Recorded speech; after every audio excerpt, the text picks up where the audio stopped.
Richardson with Nerdouts Newsstand, and today I want to take a look at M.O.M.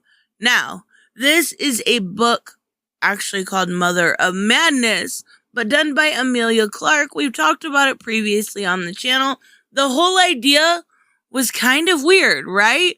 You had a woman that had superpowers that were triggered by her hormones and her period and her armpit hair, and it was so weird.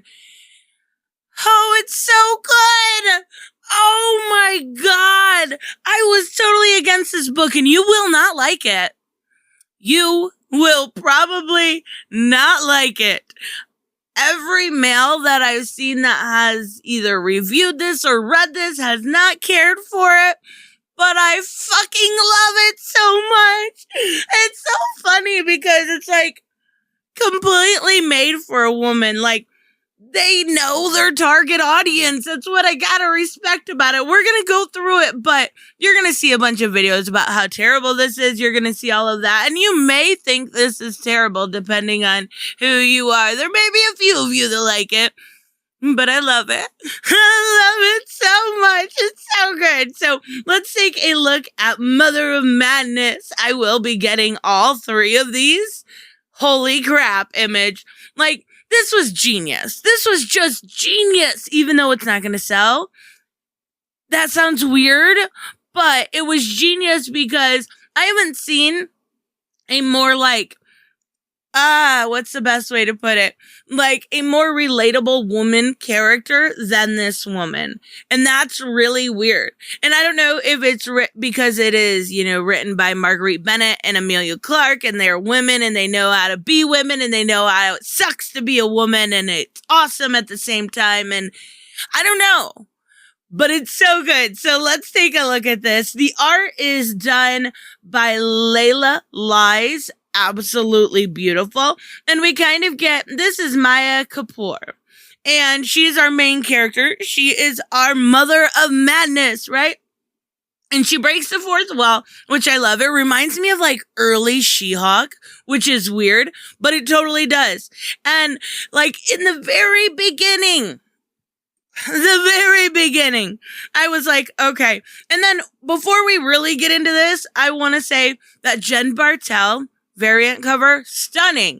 And then there's a variant cover, and I'm not exactly, it might be my America Indalfo. And it is like, she's got quad boob. And I appreciate that so much. Have you ever put a push-up bra on and realized how hard it is to shove your fucking boobs when it's just a little too small and you get quad boob, right? When you're just a little bit too big. I love it. I fucking love it. So, we get to meet Maya Kapoor. This video might get a little bit long because I'm going to gush a little bit and I apologize. She's like, I'm 29 years old. I'm a single mom. I'm a high school dropout, but then, she went back to school to be a chemical engineer, part-time sex worker. As far as that goes, she just sells her feet pics on the internet. Like, So, like, if that actually could make money, I get it. But yeah, that's all it was. So, Thai food junkie, biological freak of nature. And then I like how she adds in here Scorpio and blood moon rising, no drama, no water signs. It's like, what the fuck? I'm not a big astrology person. I know I'm a Scorpio and that's about it. So, she goes on to tell you a little bit about herself. She likes Ruth Bader Ginsburg and Martha Stewart, watches too many television shows. And that's why I was kind of like rolling my eyes, right? At first. And there is a little bit of a background of a political agenda. Not really anything other than that. It's not like shoved in your face, at least in my opinion. So then she's like, and every January, I lie to myself about using an elliptical that I bought 4 years ago, and then now it's just a expensive coat hanger. And I love that because, like, my thing is every other week I'm doing something different. I'm doing intermittent fasting. I'm doing high fucking heat yoga. I'm doing this. I'm doing that, and I'm like, that's just me. And then she's like, I get anxiety from feeling like I don't listen to a podcast about controlling my anxiety. It's perfect. I did a pacifist run on Undertale in fucking impressive. I cannot do a pacifist run on that Sans fight. Impressive, girl. Impressive. I don't know how, but she did a pacifist run on Undertale. So, she's at this female empowerment in the workplace initiative that her workplace is putting together, right? But you know, that the last CFO, they had to step down after getting caught soliciting. They talk about Mexican scorpions in a trench coat. I don't understand what that means, but sure, we're going to keep going. So, and she's like, this is my own private nightmare. And I love it because she's like, you know, toasting and it's cute. And I love her dress. Fucking love her dress. Now, you're going to see a little bit of background here. And that's where you're going to roll your eyes. But it's kind of like, yeah, that shit happens. Like this one specifically, they're talking about, they don't make them like that anymore. Staring at the naked girl, celebrating women. But what about all their greatest attributes? Like, come on. It's so great. And then she's looking at her watch here because her watch is what she uses to regulate her, not regulate, but keep an eye on her hormone levels, right? Oh my God, I forgot about this part. You're going to roll your eyes. You're going to roll your eyes, but I love it. This girl right here is they're fighting, right? These two are a couple. So she's like, then quit spouting this binder, gender essentialist, transphobic bio-rot Jack, like yelling at her boyfriend. Nobody really talks like that, but maybe they do. I just don't know those kind of people. And he's like, calm down. Don't be emotional like that. Just give me a smile. Anytime you're at work and someone's driving you crazy, if they're driving you crazy, just smile. Don't do anything else. Don't do anything else. Don't say a word. Don't say anything. Just smile. They'll go away, I promise. I promise they will go away. So, anyways, now we've got this here, and they're looking at like old photographs, and this one's talking about, you know, you'll never be as perfect. And then it's dainty pale as me. And this part, she's like, he had to put an extra vertebrae in my back to do this pose. So I laid down and I'm like, trying to do this pose, right? And I'm like, yeah, I mean, kinda, but like, I get what you're saying. That's not even a cute pose. That's like, he's gonna lift her booty up, or it's not even cute. It's not even cute. So anyway, so we go on, and we see that she's embarrassed about something, right? And obviously it's because she's bleeding on her white dress. Yeah, see what I said? You're not going to like this? Got it. Okay, so she's bleeding on her white dress, and you can see the comments. Oh, gross. Ew. Bleh, bleh, bleh. Yeah, it is gross. It is. But it happens. But just, it really doesn't, like, if you're careful, it doesn't fucking happen. It doesn't happen. Anyway, so it does if you're not careful. So this girl is obviously not careful, which makes no sense for one, because she's already checking out her hormone levels and everything else, right? So you would think she would be a little bit more careful. So she starts to head out, right? She's heading out quickly because she knows what's going to happen. And this picture right here. Oh, beautiful. Like tits falling out of the dress and everything. I love it. Love it. You know, and I hate armpit hair. Armpit hair grosses me out. And I don't mind it here just because it's fake. And she's just like, well, fuck. Now we learn a little bit about her backstory. We learn about how she became this shit show, right? So she was adopted because she was left at a nursery, a hospital, right? Or in the nursery in the hospital. And her mom's been sick her entire life, right? So her dad's been taking care of her the whole time. Now there is some things when I talked earlier about a little bit of politics, you'll see like more on the radio or on the TV. That's where it really comes in at. So loving father, absolutely loving mother too, but that dad. He's a strong male character. I love that.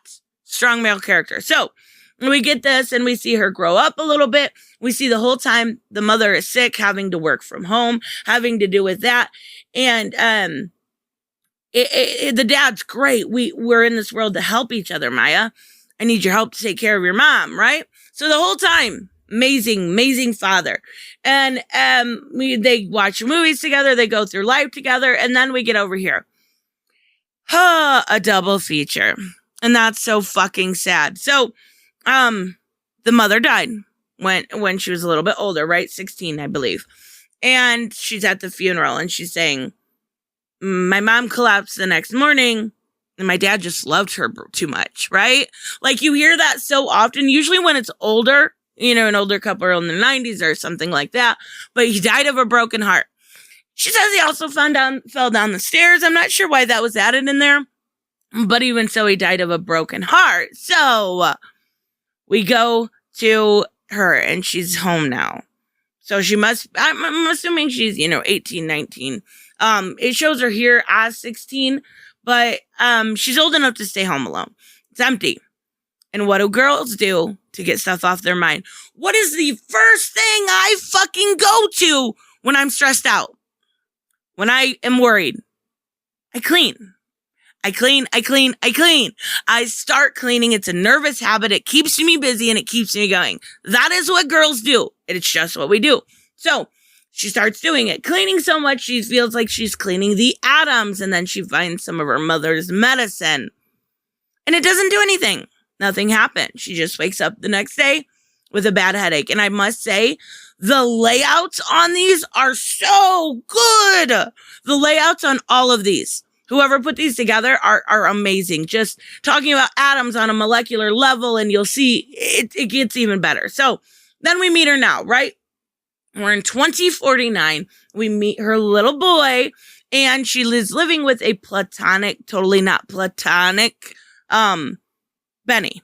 That's her roommate, right? And he's great with the kid. He's great with her, and she is, he's an Uber driver. She's taking off to go to work. And we find out that she actually works for one of her dad's friends, right? So she's on her way to work. I'm a little confused why she's heading to work in a nightgown like this.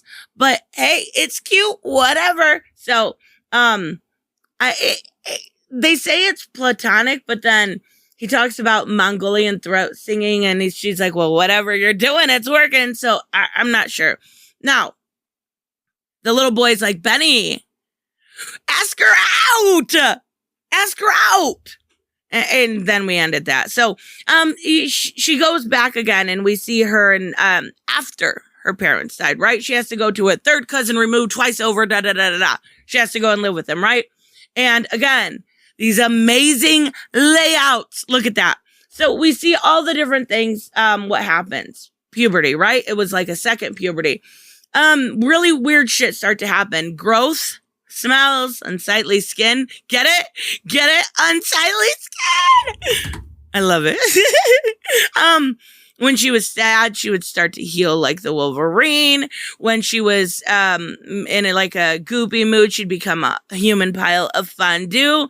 When she would laugh, she'd break glass. Like, I fucking love it. So then these boys basically try to beat her up or assault her or something. And it just happens. And she becomes a badass. And this is where I believe she meets the child, Billy's father. And he's like, that's really cool what you did, right? And they're all cuddly up. His name was Harvey. All right. Well, she is heading to work and she's like doing these see, here's where it's like the feet. Alert, this person tried to snap a screenshot without paying. And she's like, block. She's just selling fucking feet pics. It's not even a big deal. So, we go on and we meet her best friend. We find out she's gay. And they even do like the whole, I guess it's coming up here in a minute. And you get the typical dude comments, right? Like to gay women, like, maybe you just haven't been with the right man. Hey, she's gay. She doesn't like man. She doesn't want dick. She wants vagina. It's not that hard to figure out. So, anyways, we keep going, and they talk about what's going on at work, and I'm not going to go too much in it. And they're being silly, and they're talking about, being crazy. And I love this part, so I want to read it a little bit. It says, sometimes I feel like everything I am is part of the problem. Unlearn, relearn, uplift, donate, act up, speak up, don't speak over. Sometimes making a joke of it is the only way I can survive. And that's kind of how I am. I deflect everything by making humor on it. Anytime I'm uncomfortable around a dude, I deflect by making humor. So I totally get it. She's like, here's your good cookie. Here's your cookie for being a good ally. Get it? Because she's a lesbian. Get it? I love it. So we see a little bit more of her and what, kind of just going through and doing a little exposition about her powers, so you can kind of understand. And she goes in, she's got to get she usually doesn't go to work when she's, hormonal. And this guy, he's got to give her a review, right? So, nope. And I love this part right here. She turns to the camera and she's like, just wait for it. I will bet you the cost of one American comic book. He's going to tell me I need to wear, and he turns around and he's like, remember, it's company policy to wear high heels. Where the fuck is that ever company policy at? Because that's fucked up. But anyways, so she's like, sorry for the heavy flow. God damn it, why do I love this so much? She accidentally breaks the door because she's mad, right? On the way out. And he's like, glass ceilings are acceptable, but locked doors are not. Fucking love it. Anyways, let's keep going. So she's mad and she's making all these dudes are being kind of dicks, right? And so she's kind of changing his porn and changing it, just not being dicks, just being, dudes, right? So, and she ends up leaving. She goes home. And her son has a play date. So they go and they find out on the radio here that there's actually a shooting in that area. Okay, so now we're getting somewhere. And she freaks out. That's her son. She starts going over and she starts freaking the fuck out. And she becomes Mama Bear to the extreme, and I fucking love it. So she uses her hearing, and she goes through, and this is the guy that is, got the girl captive. And she, oh, look at that. Look at that! So different and so good and beautiful, and she beats the fuck out of him, and I fucking love it. Yeah. So, so we go through and he's like, oh my God, I'm so sorry. I get too excited. Sorry. So basically she ends up, taking him down, but it was too late. It was too late. And that's where it kind of shocked me. This part's great. I'm not going to read the whole thing. But it's amazing. She wants to give her some kind of humanity, not reduce her to the image that you see on TV or on movies. This abused, murdered girl just tried to escape.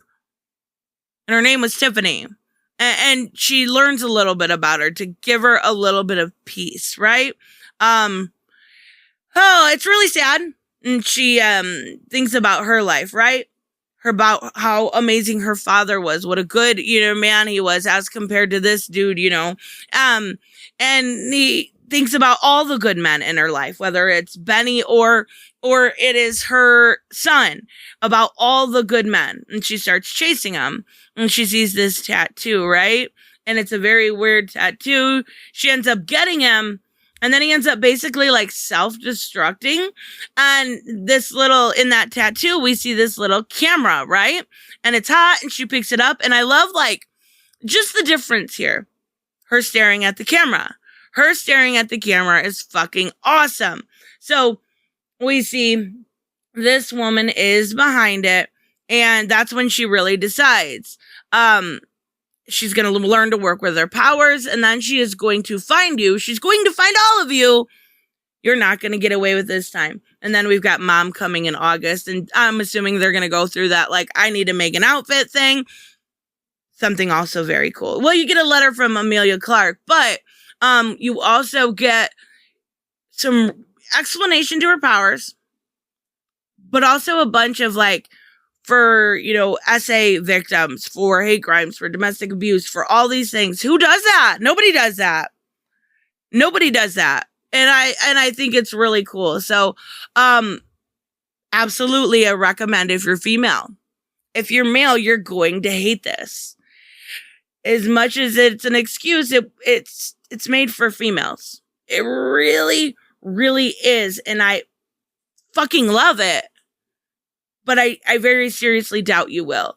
This was one of those times that I felt like someone really got females correct. Someone really got how we felt sometimes. Whether it's that voice in our head, that voice that says, this is perfect. This is perfect. That voice that says, you're too old, you're too young, you're too fat, you're too skinny, you're too ugly, you're too pretty, you're too messy, you're too neat, you're too needy, you're too cold. That voice that says you're both too much and never enough at the same time. That is how every woman feels at some point or another. Some more than others, but that is how we feel. And the way that she put it was fucking perfect. And I love it. I absolutely love it. So let me know, of course, what you guys think about this. I know you guys aren't going to enjoy it, and I understand that. I know a lot of you won't. I know there will be a few that do, but I love it. It was simple and beautiful and amazing all at the same time. Let me know what you guys think. I will see you in the next one. Bye-bye.